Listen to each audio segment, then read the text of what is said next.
had softened it, so that no harm was done. "She must be very weary," said Frank. "I suppose, though, that nothing would ever really tire Lady Eustace," said Miss Macnulty. "When she is excited nothing will tire her. Perhaps the journey has been dull." "Exceedingly dull," said Frank, as he helped himself to the collops which the Portray cook had prepared for his supper. Miss Macnulty was very attentive to him, and had many questions to ask.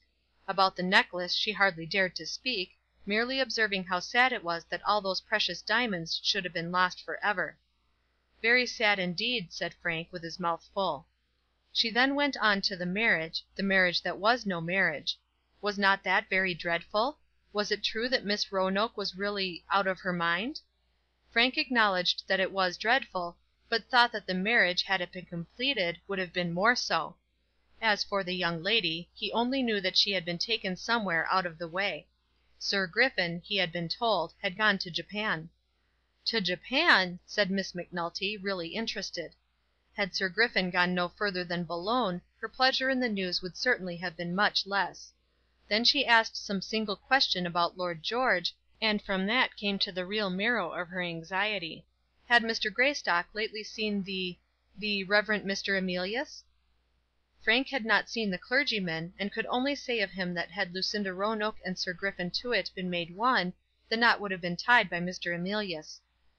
"Would it indeed? Did you not think Mr. Emilius very clever when you met him down there?" "I don't doubt but what he is a sharp sort of fellow." "Oh, Mr. Greystock, I don't think that that's the word for him at all. He did promise me when he was here that he would write to me occasionally, but I suppose that the increasing duties of his position have rendered that impossible." Frank, who had no idea of the extent of the preacher's ambition, assured Miss Macnulty that among his multifarious clerical labours it was out of the question that Mr. Emilius should find time to write letters. Frank had consented to stay one day in Portray, and did not now like to run away without again seeing his cousin. Though much tempted to go at once, he did stay the day, and had an opportunity of speaking a few words to Mr. Gowran. Mr. Gowran was very gracious, but said nothing of his journey up to London.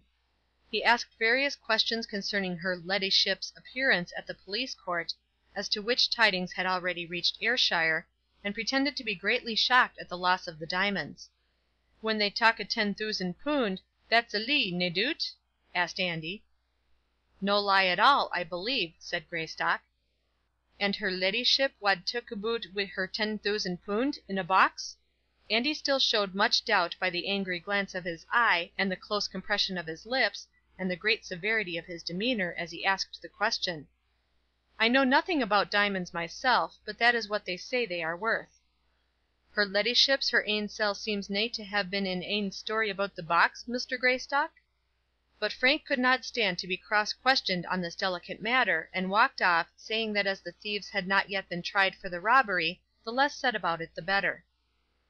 About 4 o'clock on that afternoon he had not seen Lizzie, and then he received a message from her to the effect that she was still so unwell from the fatigue of her journey that she could bear no one with her but her child. She hoped that her cousin was quite comfortable, and that she might be able to see him after breakfast on the following day. But Frank was determined to leave Portray very early on the following day, and therefore wrote a note to his cousin. He begged that she would not disturb herself, that he would leave the castle the next morning before she could be up, and that he had only further to remind her that she must come up to London at once as soon as she should be summoned for the trial of Mr. Benjamin and his comrade. It had seemed to Frank that she had almost concluded that her labours connected with that disagreeable matter were at an end. "The examination may be long, and I will attend you if you wish it," said her cousin.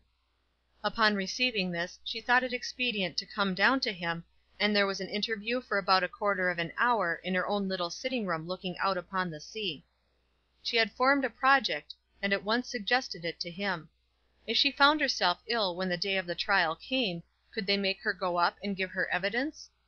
Frank told her that they could, and that they would. She was very clever about it. "They couldn't go back to what I said at Carlisle, you know, because they already have made me tell all that myself." As she had been called upon to criminate herself, she could not now be tried for the crime. Frank, however, would not listen to this, and told her that she must come. "Very well, Frank. I know you like to have your own way. You always did. And you think so little of my feelings. I shall make inquiry, and if I must, why, I suppose I must." "You'd better make up your mind to come." "Very well. And now, Frank, as I am so very tired, if you please I'll say good by to you. I am very much obliged to you for coming with me. Good by." And so they parted. CHAPTER LXXVII.